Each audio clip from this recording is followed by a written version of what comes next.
చాలా unfortunate day. నా మిత్రుడు 46 సంవత్సరాల అసోసియేషన్ నాకు రాజేంద్ర ప్రసాద్ గారికి,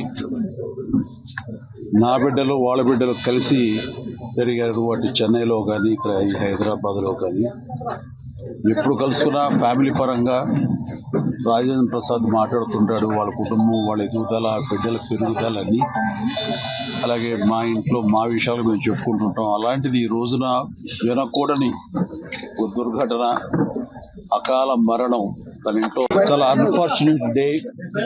నా మిత్రుడు 46 సంవత్సరాల అసోసియేషన్ నాకు రాజేంద్ర ప్రసాద్ గారికి, నా బిడ్డలు వాళ్ళ బిడ్డలు కలిసి పెరిగారు. వాటి చెన్నైలో కానీ ఇక్కడ హైదరాబాద్లో కానీ ఎప్పుడు కలుసుకున్నా ఫ్యామిలీ పరంగా రాజేంద్ర ప్రసాద్ మాట్లాడుతుంటాడు. వాళ్ళ కుటుంబం, వాళ్ళ ఎదుగుదల, బిడ్డల పెరుగుదల అన్నీ, అలాగే మా ఇంట్లో మా విషయాలు మేము చెప్పుకుంటుంటాం. అలాంటిది ఈ రోజున వినకూడని ఒక దుర్ఘటన, అకాల మరణం తన ఇంట్లో.